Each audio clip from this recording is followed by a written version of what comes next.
Diperlihatkan, Ji-hoon dan Sang-woo saling berhadapan-hadapan disertai dengan para staf di samping mereka. Seorang staf memutuskan untuk melakukan lempar koin untuk menentukan posisi pemain pada game terakhir. Ji-hoon ditanya apa yang akan dia pilih, dan dia memilih segitiga, dan otomatis Sang-woo mendapat kotak. Koin dilempar dan hasil yang muncul adalah segitiga. Ji-hoon diberi kesempatan untuk memilih posisi dan dia memutuskan untuk menjadi penyerang kali ini. Setelah itu mereka berdua digiring keluar menuju sebuah lapangan terbuka dan di tengah-tengahnya sudah disediakan garis gambar untuk Squid Game. VIP berkata Squid Game merupakan nama yang tak biasa. Kemudian Fromen menimpali bahwa Squid Game adalah permainan anak-anak yang sudah dimainkan di Korea sejak dulu. Staf akhirnya mengumumkan peraturan untuk permainan kali ini. Pertama, peserta harus masuk ke dalam gambar cumi-cumi, berlari melewati pertahanan dan menginjak kepala cumi-cumi untuk menang.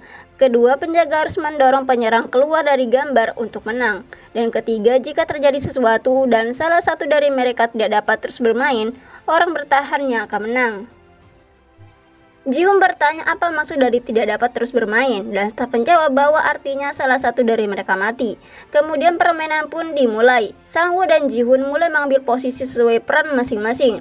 Fromen berkata bahwa di antara semua permainan anak-anak, permainan inilah yang paling kasar. VIP bertanya apakah segala bentuk kekerasan diperbolehkan, dan Fromen hanya mengiyakannya. Ji-hoon mengikat kembali tali sepatunya sambil diam-diam menggenggam tanah, kemudian mulai melompat dengan satu kaki mengitari gambar cumi-cumi. VIP bertanya mengapa dia melompat seperti itu. Fromen menjawab kalau penyerang memang diberatkan karena harus melompat dengan satu kaki sampai melewati leher cumi-cumi. Scene kembali pada Sang-woo dan Ji-hoon. Ji-hoon berkata bahwa mereka sering memainkan ini ketika kecil, lalu bertanya apakah Sang-woo ingat istilah yang mereka pakai dahulu. Sang-woo menyuruh Ji-hoon tutup mulut dan mulai menyerang, tapi kemudian terjadi sesuatu. Ji-hoon berjalan lalu menjawab pertanyaan tadi. Kemudian dengan ajaib hujan pun turun. Balik ke duel peserta kita. Sang-woo bicara kalau dia hanya mempercepat penderitaan Sabyok dengan membunuhnya. Tapi Ji-hoon menyangkal dan bilang kalau dia masih hidup dan bisa diselamatkan. Namun kenyataannya tujuan Sang-woo membunuh Sabyok adalah agar Ji-hoon tidak menghentikan permainan dengan peraturan ketiga, yaitu apabila mayoritas setuju maka permainan bisa dihentikan. Ji-hoon berkata jika bukan karena Sabyok maka dia sudah membunuh Sang-woo, dan Sang-woo sama sekali tak bisa mendapatkan hadiah tersebut. Setelah mengeluarkan pisau, Ji-hoon maju dan menyerang Sang-woo. Sang-woo berhasil mencekik Ji-hoon, berusaha untuk menusuknya, namun kemudian Ji-hoon langsung menjambet tangan Sang-woo hingga dia melepaskannya. Pisaunya pun terjatuh. Tak sampai di situ, mereka melanjutkan serangan dan berhasil menggores pipi Sang-woo. Sang-woo membuka jasnya untuk dijadikan senjata. Ji-hoon maju dan menusuk Sang-woo, tapi serangannya berhasil ditangkap. Pisau Ji-hoon terjatuh. Sekarang mereka saling adu tinju. Sang-woo mencolok mata Ji-hoon hingga dia terdorong ke belakang. Tapi untungnya Ji-hoon masih bisa bertahan dan mentokin kepala Sang-woo dengan jidatnya. Sang-woo melemparkan jasnya pada Ji-hoon, kemudian maju dan pertarungan pun berlanjut dengan keren. Tapi kemudian Sang-woo mengambil pisau yang tergeletak dan menusuk paha Ji-hoon.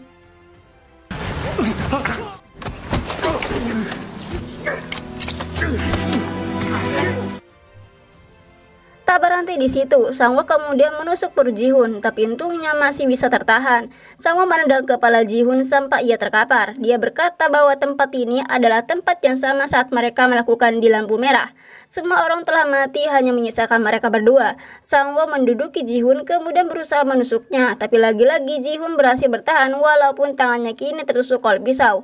Ji-hoon berusaha terus bertahan hingga kemudian dia menggigit kaki Sang-woo dan merobeknya. Ji-hoon membalikkan badan dan sekarang dia menduduki Sang-woo. Ji-hoon mencabut pisau yang tertancap di tangannya, lalu kemudian hal pun tak terduga. VIP berkata bahwa game telah berakhir. Ji-hoon mulai berjalan ke kepala cumi-cumi dan staf langsung menodong Sang-woo dengan pistol. Namun Ji-hoon malah menghentikan langkahnya dan berbicara kalau dia tidak mau melanjutkannya. Staf bertanya-tanya, Ji-hoon menghampiri staf dan menyebutkan peraturan ketiga meminta untuk menyerah. Staf pun menyampaikan perkataan Ji-hoon pada frontman. VIP semakin keheranan. Sang-woo yang sudah tak berdaya mulai mengenang masa kecil mereka. Dia bilang kalau biasanya setelah mereka bermain, ibu mereka memanggil untuk makan malam. Namun kini tak ada lagi memanggil mereka. Ji-hoon mengulurkan tangannya mengajak Sang-woo untuk pulang. Sang-woo meraih tangan Ji-hoon, namun kemudian Sang-woo menusuk lehernya sendiri. Ji-hoon terbelalak kaget. Sang-woo memanggil Ji-hoon, namun Ji-hoon meminta untuk tidak berbicara. Sang-woo melanjutkan dengan menyebut ibunya, tetapi sebelum ia menyelesaikan kalimatnya, ia telah pergi. Pada akhirnya Ji-hoon berhasil menjadi pemenang dari game mematikan ini.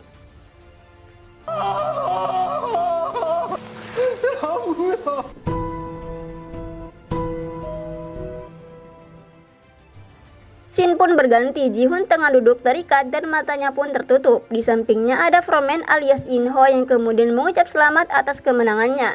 Dia pun bertanya mengapa dia melakukan semuanya ini. Frontman menjawab bahwa mereka semua diibaratkan sebagai kuda di pacuan kuda. Ia juga tak menyangka kalau Ji-hoon dapat berlari sejauh ini.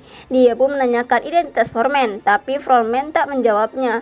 Dia memakai topengnya dan gas tidur pun dikeluarkan. Ji-hoon yang masih dalam keadaan terikat dan tak sadarkan diri diturunkan di pinggir jalan. Setelah sadar dilepaskan oleh orang asing, dia memuntahkan kartu ATM dari mulutnya. Scene berganti dan kini Ji-hoon berada di ATM. Dia hanya mengambil 10.000 won, kemudian memasukkan PIN yang berupa nomor pesertanya. Keuangan ditarik, layar pun menampilkan saldo rekeningnya yang kini berjumlah lebih dari 45 miliar won. Ia berjalan dengan lesu dan bertemu dengan ibu Sang-woo.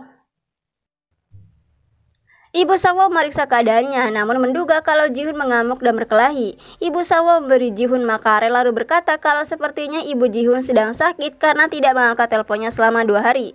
Dia juga tidak berjualan. Ia memberikan 10.000 won miliknya, namun ibu Sang-woo menolak dan terus berjalan.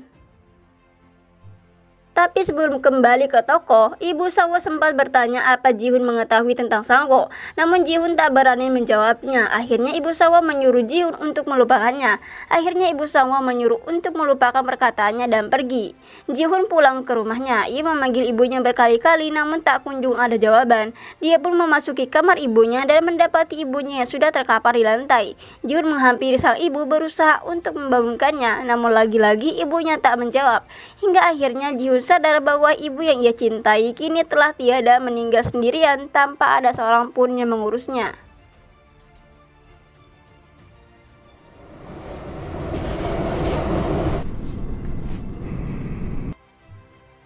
Satu tahun telah berlalu, Ji-hoon yang kumis dan jagonya tumbuh lebat diundang ke kantor bank tempat rekeningnya terdaftar. Ji-hoon bertanya kenapa dia diundang, lalu pria kantor itu berkata bahwa sudah lama Ji-hoon menyimpan uang di bank mereka. Tetapi dia tidak mengatakan apapun pada mereka. Ji-hoon bertanya memang apa yang harus ia katakan, dan pria tersebut menjawab dengan menawarkan konsultasi khusus pada VIP macam Ji-hoon. Tetapi sayangnya duitnya sama sekali tidak pernah disentuh. Ji-hoon berdiri dan meminta bantuan pada pria tersebut dan ternyata dia hanya meminjam duit sebanyak 10.000 won. Sekarang Ji-hoon berada di pinggiran sungai sambil minum soju. Lalu kemudian seorang ibu tua menghampiri dan menawarkan untuk membeli bunganya yang tak laku-laku. Ji-hoon memberikan uangnya lalu si ibu memberinya sebatang bunga. Tetapi ternyata di bunga tersebut tertempel sebuah amplop kecil. Ji-hoon membukanya dan ternyata di dalamnya berupa kartu dengan lambang Squid Game. Dan di balik kartu tersebut terdapat sebuah pesan yang tidak terduga. Ji-hoon sampai ke lokasi yang tertera di kartu. Dia mulai naik dan akhirnya sampai ke sebuah ruangan yang luas dan gelap.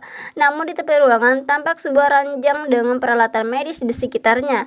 Ji-hoon berjalan mendekat, ada orang yang berbaring di sana dan ternyata itu si kakek. Si kakek yang seharusnya sudah tereliminasi di permainan keempat, si kakek meminta Ji-hoon untuk mengambil air.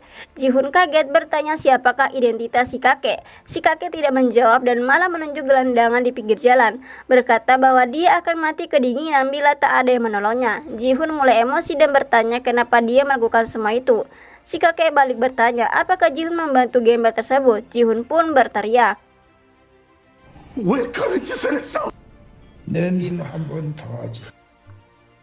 Si kakek mengajak Ji-hoon untuk bermain lagi. Jika si gembel masih di situ sampai jam 12, si kakek akan menang. Dan kalau ada orang yang membantunya, maka game yang akan dimenangkan Ji-hoon. Ji-hoon mencengkeram keras si kakek dan mengancam akan membunuhnya. Namun si kakek berkata kalau Ji-hoon melakukannya, maka dia tidak akan mendapat jawaban dari pertanyaannya. Ji-hoon melepas si kakek kemudian mengamati si gembel dan melihat jam yang menunjukkan hampir jam 12. Dia pun berkata jika si kakek kalah, maka Ji-hoon membunuhnya. Waktu terus berlalu dan kini sisa 15 menit sebelum tengah malam. Ji-hoon bertanya lagi siapa identitas kakek dan si kakek menjawab kalau dia adalah orang yang memutarkan uang. Ji-hoon bertanya apakah Oh Il-nam nama asli si kakek. Kakek mengiyakannya. Dia juga bilang kalau dia benar-benar memiliki tumor otak di kepalanya. Dia beneran pernah tinggal di rumah yang sama seperti di permainan keempat. Ji-hoon kembali melihat gembel. Ada orang yang menghampirinya, tapi orang tersebut malah pergi lagi. Kakek bertanya apakah Ji-hoon masih mempercayai manusia setelah segala hal yang ia alami. Namun Ji-hoon malah balik bertanya apakah tujuan si kakek mengundangnya kemari.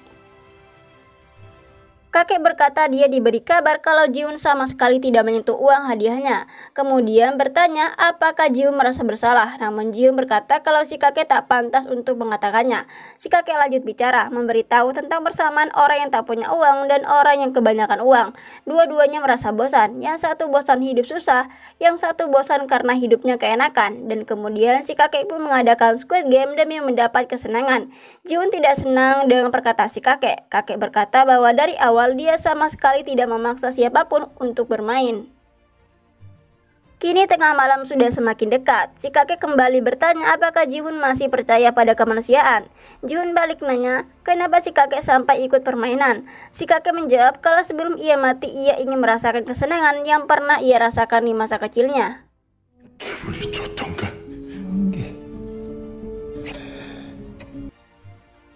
Waktu benar-benar hampir menunjukkan tengah malam. Namun beberapa detik kemudian, sebelum semuanya berakhir, sebuah mobil polisi datang menghampiri gembel yang tadi. Dan ternyata orang yang tadi pergi memanggil polisi supaya si gembel diurus. Dengan ini, Ji-hoon memenangkan permainan terakhirnya bersama si kakek.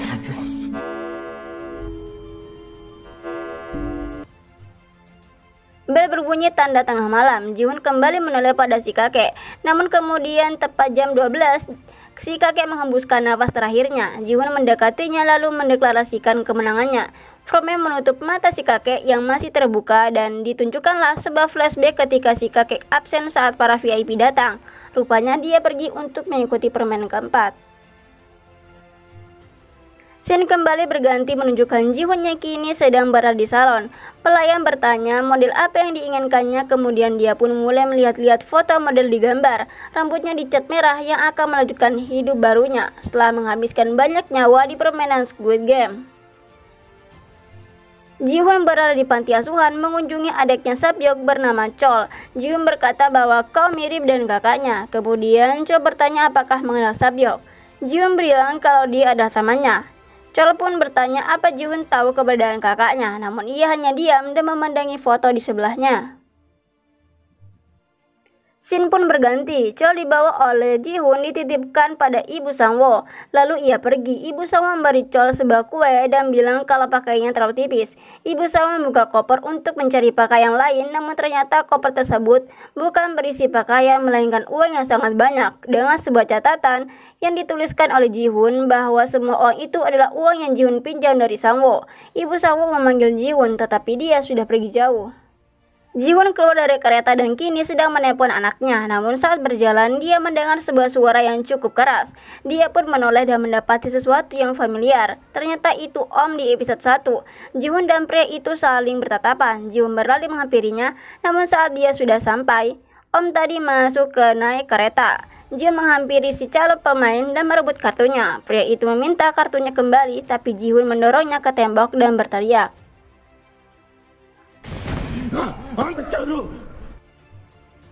Penerbangan akan dilaksanakan. Ji-hoon pun berjalan ke pesawatnya. Dia pun berhenti dan menelpon nomor yang tertera di kartu si pria tadi. Seseorang mengangkat telepon lalu meminta untuk diberikan nama dan tanggal lahirnya. Ji-hoon memberikan identitasnya lalu lanjut berkata kalau dia bukan kuda, tetapi manusia. Dia ingin tahu siapa mereka sebenarnya dan mengapa mereka begitu kejam terhadap orang-orang. Seseorang di balik telepon itu mengetahui Ji-hoon dan minta melanjutkan aktivitasnya jika ingin baik-baik saja, tapi Ji-hoon dengan emosinya langsung berbalik ke arah dari tujuannya dan film pun selesai. Dari film ini ada makna yang terkandung yang dapat kita petik, yaitu belajarlah sebisa mungkin. Kalau gagal, menyerah saja. Toh kalau bisa menyerah, kenapa harus bangkit? Ayo, menyerah saja, jangan semangat. So, terima kasih dan sampai jumpa di film selanjutnya.